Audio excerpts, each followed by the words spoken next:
김종배 시선집중. 네, 김종배의 시선집중 토요일 코너 토닥토닥 세 분과 함께하고 있습니다. 장윤미 변호사, MC장원 그리고 오늘 특별 손님인데요. 우석진 교수 세 분과 함께하고 있습니다. 오늘 AI에 대해서 이야기를 나누고 있는데 조금 전에 일부에서 우리 교수님이 AI 에이전트를 이야기를 했습니다. 그 뭐 어떤 개념이에요? 이게? 그러니까 이제 기존에 이제 우리 자동화라고 하는 거는 업무를 주고 그 업무를 그냥 뭐 소프트웨어적으로 처리하거나 뭐 그렇게 해가지고 일을 하는 건데 요즘에 나오는 이제 AI 에이전트라고 하는 거는 이게 이제 추론도 가능하고 계획도 하고 액션도 해주는 거예요. 네. 그래서 뭐 리저닝, 플래닝, 뭐 액션 이렇게 저희가 이제 표현을 하는데 이제 뭐 가령 이런 거예요. 목표만 설정을 해주면은 걔가 이제 알아서 하는 거예요. 예를 들어서 이제 시선집중 월요일 아이템을 회의에서 결정을 했어요.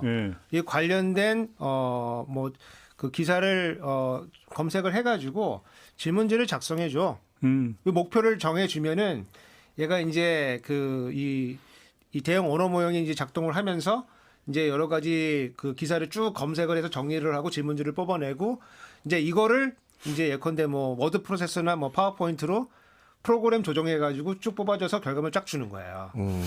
예. 그러니까 우리가 의사결정만 하면은 중간에 이제 원래 이제 손발이 됐던 일들을 이제 이 컴퓨터가 소프트웨어적으로 다 처리를 해주는 거예요. 그래서 최근에 뭐 MCP라고 하는 이제 이런 뭐 서버가 되게 인기인데 걔가 이제 그 프로그램을 다 컨트롤을 해주는 그런 일들을 해주거든요. 그래서 상당히 우리가 귀찮아했던 많은 일들이 지금 이 대형 언어 모형 발달하면서 그 다음 단계로 지금 나와 있고 사실은 요거도 지금 약간 지나간 감이 좀 있습니다. 네. 지금은 요거를 기계에 태워가지고 네. 그래서 피지컬 AI다. 요 다음 단계로 지금 넘어갈 준비를 지금 하고 있거든요.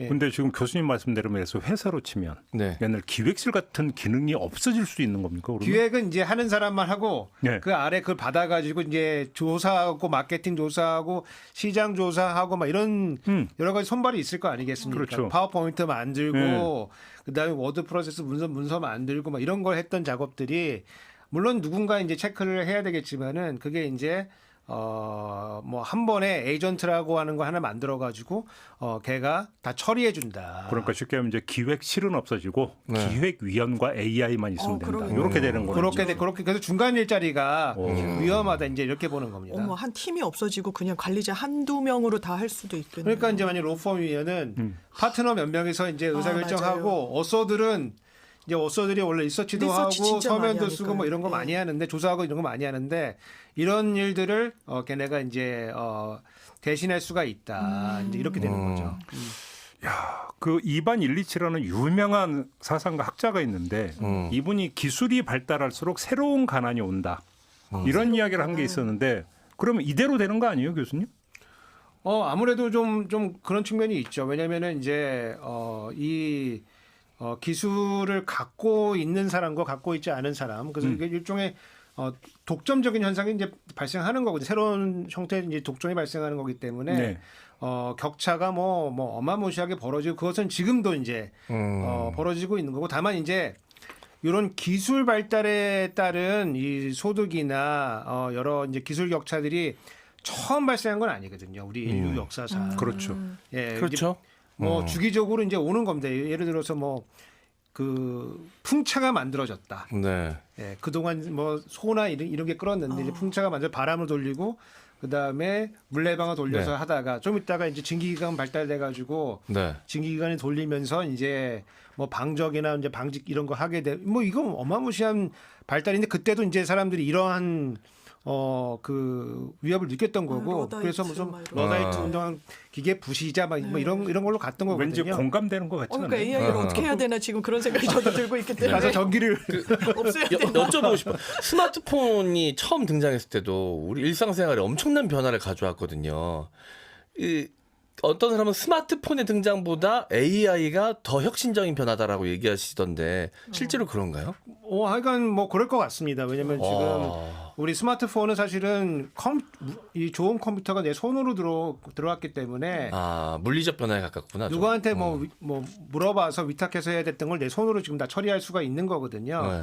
그리고 동시에 이게 또 텔레비전도 또 되니까 네, 역할을 네. 하니까 뭐 그래서 요런 건데 이제 요거를 이제 내 손 안에만 있는 게 아니고 다른 일과도 다 연동을 시켜가지고 내가 원하는 거를 다 모든 일들을 조금 처리해 줄 수 있다. 예컨대면 여행 가고 싶은데 난 포르투갈하고 스페인 여행 짜줘. 그러면 이제 원래 사실은 그 전에 여행사에 전화하거나 아니면 맞아요. 네. 귀찮았죠. 뭐 검색해가지고 네이버나 이런 검색해가지고 여행사를 뭐 이렇게 상품 골라가지고 이제 보통 가게 되는 건데 아니 최소한 그거를 하게 되는 건데 지금 내가 뭐 스마트폰에 요거 짜줘 그러면은 얘가 이제 아까 말한 이제 에이전트 역할을 하는 거죠. 가서 이제 쫙 검색해가지고 경로까지 다 짜주고 관련된 예약까지도 다 해주고 나는 이제 그 집을만 하게 되는 이제 그렇게 되는 거기 때문에 이제 상당히 우리 그 경제가 운영되는 체계로서는 큰 변화가 온다 이렇게 보고 있죠. 그러면 조금 전에 교수님 말씀은 이제 중간 직업들이 다 사라져 버린다. 그러면 기획실의 직원들, 예를 들어서 뭐 자료 조사하는 직원,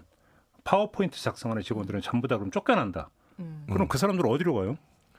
이게 이제 그 굉장히 좀 어려운 질문이에요. 그래서 이제 그 우리 최근에 노벨상 받은 이제 그 경제학자들이 책을 하나 썼는데 권력과 진보라는 책을 하나 썼거든요. 예. 그래서 이제 기술 발달하면서 사람들이 이제 어떻게 적응해 왔는가라고 하는 거예요. 그래서 결국에는 이게 자본이거든요. 그렇죠. 우리가 말하는 인공지능 이게 자본입니다. 자본이 확대가 되고 노동이 이제 줄어드는 거예요. 그래서 이게 역사적으로 고찰해 보면은 이런 기술 발달을 통한 여러 가지 이득들이 인류에게 공평하게 배분되는 게 아니다. 그렇죠. 그렇죠. 우리가 이제 제도적으로 노력하지 않고 극복해내지 않으면은 네. 요거는 일부 계층에게 집중이 되기 때문에 상당히 인류가 위협해질 수가 있기 때문에 요거를 나눌 수 있는 여러 가지 사회 제도적 장치를 고민을 해야 되고 뭐 지금 조금 이런 감이 있지만은 뭐 기본소득이나 이런 것들 그래서 인류가 할 수 있는 건 사실은 제일 좋은 거는 놀고 먹는 거거든요. 그치. 네. 너무 좋아요. 네, 경제학에서도 가장 기본적인 모형이 소비와 여가를 어떻게 소비할 것이냐 그거에 파생돼서 다른 의사결정을 이제 하는 모형들을 다 쓰기 너무 때문에 낙관적으로 말씀하시는 거 아니에요? 우리는 또 인류는 또 방법을 찾지 않습니까? 네. 그래서 항상. 어떻게 우리가 잘 놀고 잘 먹을 수 있을 것이냐에 대한 사회 제도적인 이제 고민들을 담아서 뭐 너무 빨리 나갈 필요도 없지만은 천천히 이제 우리가 준비를 해 나가야 된다. 네. 그래서 뭐 극단적인 사회가 이제 기본소득이 되겠죠. 그래서 기회가 네. 다 일을 하고 우리는 이제 그거를 놀고 먹는. 받아먹고 놀고 관리하면서. 먹는. 그러니까, 네. 그러니까 쉽게 하면 인간의 행위는 두 가지밖에 없다고 어떤 학자가 있잖아요. 하나는 노동, 하나는 놀이. 근데 이제 인간은 노동에서는 해방이 되면서 놀이에만 집중하면 되는. 이건 말씀하시는 거잖아요. 지금. 일단 먹어야 되니까 놀기도 하고 진정한 먹어야 노동 되니까. 해방에. 예, 그렇죠. 예, 그래서 그런 방향으로 너무 낙관적인 것 같아요. 자연스럽게 가지는 않는다. 그 이제 경제학자들의 고찰은 뭐냐면은 우리 역사를 보니까 자연스럽게 이게 쭉 가는 게 아니고 이거를 배분하기 위한 투쟁과 노력을 해야 된다. 거기서 권력 관계가 권력 관계가 좀- 나온다. 당연히 그렇게 되겠죠. 예, 왜냐하면 나눠주지는 않거든요. 그래서 독점하려는 자들이 분명 그러겠죠. 나타나겠죠. 기득권 막 이렇게. 네.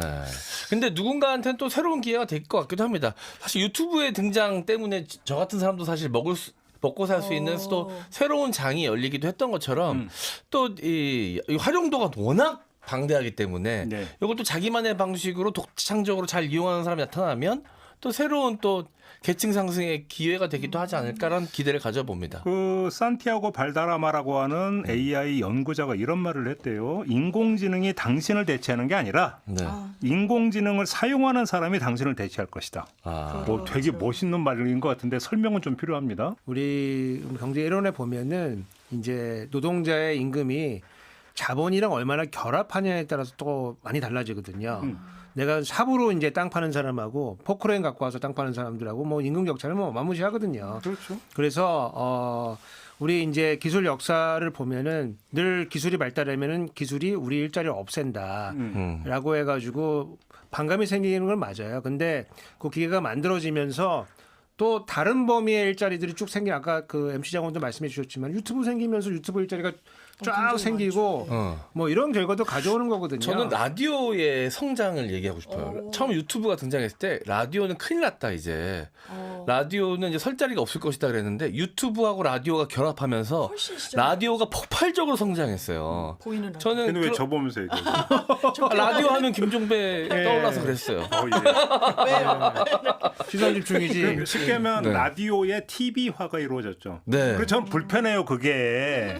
라디오의 자유로움이 사라져 버렸다니까. 그래도 네. 비주얼로 그러니까 오죽 했으면 그러니까. 댓글에 옷 좀 갈아입고 나오라는 댓글까지 달리냐 그거는 이거예요. 비주얼로 진짜 승부를 얘기가. 그만해라. 이제. 그러니까 제가 봤을 때 청취율의 다수는 유튜브에서 나옵니다. 그거 인정해요. 네. 예, 하여간 뭐 새로운 기술을 뭐 익혀가는 거는 너무 중요하고 기술이 발달하면은 그만큼 우리 경제가 성장할 수 있는 이 바운더리가 넓어지기 때문에 내가 지금 했던 걸 그대로 할 수는 없을 거예요. 하지만 다른 종류의 일자리들이 많이 생긴다. 근데 그 얘기를 하니까 우리 이제 아주 이 냉혹한 현실 세계로 돌아가서 지금 우리나라가 AI에 좀 뒤처지고 있다. 실기를 해서 그런 얘기도 좀 많이 나오던데 맞습니까? 그거는 이제 뭐 우리 현실이죠 지금. 아 예. 그렇구나. 우리가 그 기술 자체는 지금 뭐 세계에 선두에 서 있는 건 아닌 거는 맞아요. 다만 우리가 소비를 또 많이 하고 있다. 네. 소비를 예컨대 뭐 챗GPT를 쓰고 있는 나라 소비자 구속하는 나라 중에 우리가 뭐 2등 3등 한다. 야 역시 한국인들 예. 그런 거 되게 우리 또 수용성이 높고. 그 기술에 대한 수용도 높기 때문에 지금은 이제 기술 자체 떨어져 있지만은 이제 앞으로 조금 더 투자를 하게 되면은 좀 빠르게 따라갈 수 있을 거라고 생각하고 이게 처음에는 예컨대 뭐 챗GPT 만들고 뭐 이럴 때는 이 연구비가 너무 많이 들어가지고 한 번 개발하는데 뭐 2천억 들어간다, 3천억 들어간다. 그래서 뭐 조 단위의 돈이 필요하다 막 이랬었거든요. 네. 근데 작년 말에 중국의 그 딥시크라고 하는 이제 네. 기술이 개발이 뉴스에 많이 됐는데 나와서, 예. 그게 이제 사람들이 놀랐던 게 고성능의 GPU가 필요하지 않다. 네. 아, 그거 그게 화제가 됐던 게 기억나. 개발 비용이 50억 정도면 될 것 같다. 아. 이렇게 되고 작은 모형은 스마트폰에서도 된다. 뭐 이렇게 된 거예요. 네. 그러니까 이제 후발 국가들이 요거는 원래는 미국에서만 하는 거였는데 네. 우리도 되는 거 아닌가? 그래서 이제 작년 말부터 이제 막 불붙은 거예요. 네. 그래서 우리도 더 뒤떨어지면 안 되고 1대는 모르겠지만은 2대, 3대에는 우리가 따라갈 수 있는 거 아닌가. 그리고 우리는 또 우리 그 고유의 네. 우리만의 또 문화가 또 있잖아요. 네. 우리 워드 프로세서도 우리 거 쓰고 있고 그렇죠. 네이버도 우리 네. 거 쓰고 네. 있고 그렇죠, 왜냐면 그렇죠. 우리 한글이 갖고 있고 한글 문헌이 갖고 있는 이런 독특함이 있거든요. 그래서 네. 이 다른 나라 제품이 대체하기 좀 어렵잖아요. 그래서 우리만의 AI가 필요하면은 한국적인 것이 가장 세계적인 것이 될 때가 있거든요. 그래서 네. 개발해 놓고 네. 있으면은 네. 이게 어느 순간이 오면은 기술 격차가 좁혀지면서 우리 것이 또 세계적인 무대로 나갈 수 있는 예컨대 이제 그래서 나오는 게 소버린 AI다. 네.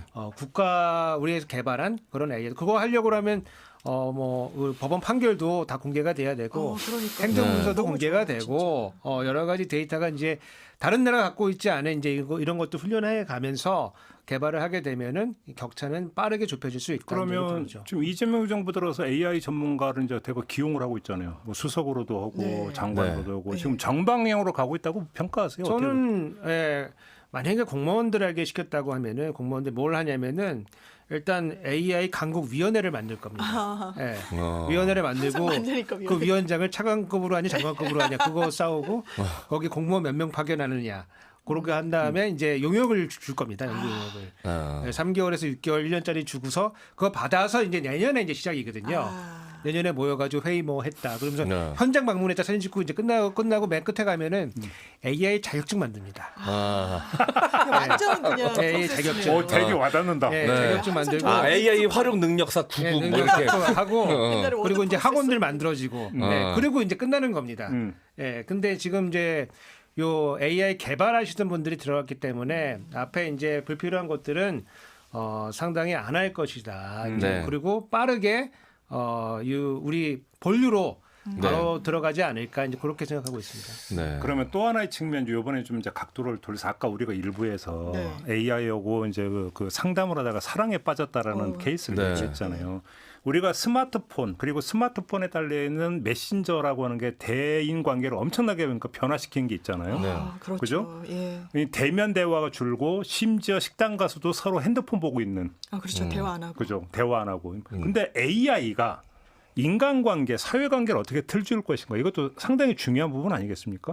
좀 많이 바뀌는 것 같아요. 왜냐하면 제 주변에도 네. 자기 배우자가 방에서 혼자 계속 막 중얼중얼대고 떠드신다는 거예요. 그래서 왜 그런가 했더니 이게 음성으로도 상호 그게 그렇죠. 되더라고요. 그러니까 정말 신세한탄하고 뭐 속상한 거 얘기하고 위안받고. 근데 그게 우리 일상이 됐구나. 그러니까 최소한 이제 메신저라는 거는 상대방이 인간인데 이게 완전히 단독자로서 AI와 대화를 하는구나. 그래서 아까도 이제 허라는 영화를 짚어주셨는데 그게 쉬라고 제목을 붙이지 않은 부분에 대해서 영화평론가가 평가했던 부분이 있어요. 쉬는 딱 이제 주어잖아요. 근데 그녀를 해가지고 좀 적극적으로 하는. 그래서 내 대화에 내 어떤 위안의 상대방도 이제 인간이 아닐 수 있겠다. 더 이 인간관계가 좁아질 수도 있겠다. 폐쇄적이 될 수도 있겠다. 이런 생각이 들더라고요. 이게 내가 계속 대화를 나누면서 나한테 최적화된 스타일로 변형시킬 수 있거든요. 조금 더 상냥하게 얘기해줘. 좀 더 이제 위로하는 것도 부드럽게 해줘. 이렇게 하면 그거에 맞춰서 이렇게 그래요? 상담을 해준단 말이죠. 그러니까 내가 딱 원하는 스타일로 해주니까 이거는 다른 인간은 나한테 해줄 수 없는 것을 AI는 해준다는 것이죠.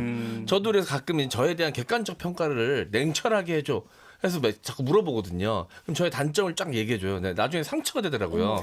그래서 이제 그만해. 이제 부드럽게 해줘. 너무 냉정하게 얘기하더라고요. 예. 이게 자비가 없습니다. 컴퓨터다 보니까. 예. 그런 식으로 제가 이제 길들이기가 가능하다. 네. 그래서 그게 놀라운 지점인 것 같아요. 그러니까 그래서 더 아주- 빠져들고. 아주 중요한 지적이신데 지금은 이제 훈련된 것이 사람 전체의 평균에 맞도록 이제 이렇게 지금 훈련이 되고 있어요. 네. 그렇다 보니까 이제 어떤 일이 생기냐면은 그 우리 회사에서 쓰려고 하는데 적당하지가 않다. 맞춤형이 네. 안 됐다. 나한테 쓰려고 했더니 내가 나한테 맞지가 않다.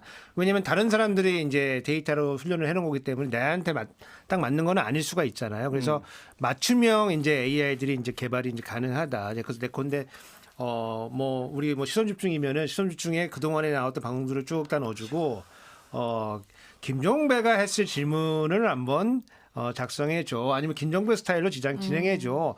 이제 이런 것도 이제 제가 가능해. 차마 그 질문을 지금 오늘 못 하고 있었는데 네. 혹시 MC까지 이렇게 대체가 됩니까? 저는 뭐 가능하다고 봅니다. 왜 웃으면서 얘기했어요? 가능하다고 봅니다. 다만 이제 우리 제이비가 갖고 있는 이 삐딱선 정신은 네. 그렇죠. 이거는 대체가 안 되는 거죠. 그렇지. 왜냐면 이건 평균이 아니잖아. 네. 이거는 완전 1인. 이거는 상위 0.1%이기 좀 때문에 좋은 얘기죠. 그 좋은 얘기. 얘기입니다. 이렇게 삐딱하기도 힘들잖아. 예. 유지해야 돼. 이런 식의 앵커 기분 맞추기도 AI 못하죠.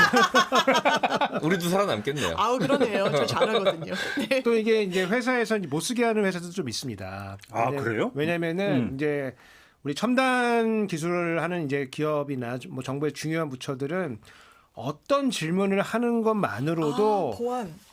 요 회사가 어떤 기술에 관심 갖고 있는 건지 게임 회사에서 게임에서 직원이 AI 활용해가지고 그거 했다가 그 신기해? 소스가 유출이 돼가지고 난리가 난 적이 있었다고 하더라고요. 그럴 것 같아요. 왜냐면은 네. 이제 코딩하는데 음. 그 뭐 소프트웨어 회사면 자기가 갖고 있는 노하우들이 있을 건데 그거를 이제 고치려고 이제 거기다가 넣어주고 네. 수정해줘 그러면 걔가 막 수정만 해줄 거거든요. 근데 그게 그 회사의 데이터로 남기 때문에 그거를 이제 저장하게 되면은 다른 회사도 와서 또 물어봤을 때 그 코드가 유출이 될 수가 있거든요. 그 데이터를 그래서 쓰겠구나. 뭐 코드 자체가 유출이 되지 않더라도 그 회사에서 무엇을 물어보고 있는 그 프롬프트만 잘 모아놔도 네. 얘가 이제 어떤 기술을 지금 다음 세대에 하려고 있는 거 이것도 알 수가 있거든요. 예를 들어서 제가 이제 전방에서 그 관측소에서 근무를 했는데 북한 부대를 이렇게 보면은 별거 아닌데 뭘 리포트하냐면은 오늘은 빨래했다, 뭐 오늘은 족구했다, 오늘은 아니면 뭐 밭을 갈았다 이런 걸 리포트를 쫙 해요. 근데 모아서 위에서 보면은 이 부대는 옆으로 쭉 이어서 다 빨래를 하고 저 부대는 이어서 다 농사를 짓고 이러면은 부대 편제가 나옵니다. 야, 부대 편제가 위에서 딱 보면 부대 편제가 나옵니다. 그래서 지금 대기업들이 갖고 있는 애로점 중에 하나가 기술은 지금 발달하고 있는데 이 보안 문제 때문에 이거를 못 쓰거든요. 그래서 자기 서버에서 가둬놓고 쓸 수 있는 이제 이런 AI도 막 개발하고 있거든요. 네네네. 그러니까 이제 관계 부분에 있어서 우리가 이제 그 사람과 이제 교류를 나누는데 여러 가지 목적성이 있잖아요. 뭐 정보를 얻기 위해서일 수도 있고 위안을 얻기 위해서일 수도 있고 뭐 사랑을 하기 위해서일 수도 있고 여러 가지 그냥 시간 때우기도 있고. 근데 그런 부분의 상당 부분이 지금 대체가 될 수 있다는 아까 우리가 사례에서도 잠깐 언급을 했죠. 네. 예. 그러면 결국은 인간은 더 고립화되는 건가요? 그렇게 가는 겁니까? 추세가? 인간의 고립은 좀 불가피해지는 측면이 있는 것 같아요. 이 기술의 특성상 이게 뭐 다 같이 모여서 AI를 같이 활용하고 이런 개념이 아니잖아요. 완전히 이제 이 개별적으로 하다 보니까 더 좀 이렇게 폐쇄적으로 되는 방향성으로 가지 않을까 저는 뭐 이런 아니 생각이 그러니까 듭니다. 저는 여기서 근본적인 질문을 한번 교수님께 드려보고 싶은데 제 지론이 이 통신기기는 삐삐에서 멈췄어야 된다는 게 제 지론이었거든요. 그런데 동일한 맥락에서 저는 질문 드리고 싶은 게 굳이 인공지능이 필요한 겁니까? 저는 원래 친구가 없어가지고 크게 달라지는 게 없다. 크게 달라지는 건 사실 삐삐도 사실은 뭐 시계로만 썼기 때문에 오히려 이게 저는 근데 저는 계속 전 세계적으로도 그렇고 우리나라도 특히 이제 빠르게 초고령화 사회로 가고 있잖아요. 네. 그럼 아무래도 인간관계는 자연스럽게 좁아질 수밖에 없는데 그 초고령화 사회에서 노인들이 아무래도 오프라인에서 만날 수 있는 기회는 제한될 텐데 그때 누군가가 이 사람들의 뭐 이 상담을 해주고 대화 상대가 되어줄 것인가를 생각해 보면 또 AI가 큰 역할을 해줄 것 아니 같다는 이미 생각도 그 듭니다. 광고나 이런 거 보면 그러니까 독거 노인이 네. 그 인공지능 저 스피커하고 대화하고 네. 이런 게 뭐 광고로까지 나오고 있으니까. 네. 근데 그렇게 살아야 되냐라는 거예요, 제 얘기는. 이게 아니 그러면 뭐 평균 수명이 늘어났는데 어떻게 그런 앵커께서는 그럼 빠르게 경로당을 더 활성화하고 같이 모이고 사람들이 오프라인에서 제가 너무 네. 고집을 피우는 건가요? 또 이 사회생활이라는 게 또 위아래가 또 있기 때문에 어디가 굉장히 스트레스 받는 상황이 생길 수가 있거든요. 네. 여기 뭐 그렇게 해. 내가 지금 나이가 80인데 이제 경로당은 내가 맨 꼬랩이다. 네. 막내다. 화가 난다 뭐 이런 게 네. 있을 수 있죠. 그죠? 아니 근데 카카오톡 처음 나왔을 때만 해도 사실 이제 젊은 사람들이 되게 공유하는 문화가 될 줄 알았는데 지금 카카오톡은 어르신들이 더 많이 쓰거든요. 그러니까요. 모든 어르신들 사이의 뉴스는 카카오톡으로 다 유통됩니다. 네, 그렇더라고요. 물론 이제 거기에 가짜 뉴스가 많이 섞여 있어서 네. 또 큰 문제가 되기도 했지만 엄청나게 소통하세요 그걸로. 네.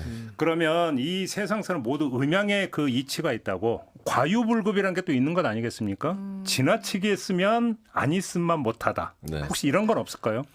인공지능 알고리즘 처음 개발하신 뭐 힌튼 교수님도 이제 상당히 경고를 좀 많이 하고 있는 지금 상황입니다. 그래요? 어떤 점을 예. 경고하고? 아니, 그러니까 우리가 통제할 수 있는 인공지능을 넘어설 수가 있다. 그 특이점을 넘어설 수가 있고, 그리고 우리가 그 여러 가지 윤리적으로 해서는 안 되는 다양한 네. 이런 그 세계로 지금 우리가 빠르게 나아가고 있는 거 아니냐. 예를 들어서 예컨대 우리 뭐 터미네이터 이런 거 보면은 거기서 이제 인공지능이 나와가지고 역시. 세계를 네. 지배하지 않습니까? 스카이넷으로 가는. 어. 예. 그래서 그런 가능성이 지금 생기는 거 아니냐. 이런 거에 대한 이제 우려들이 좀 나오고 있습니다. 그러니까.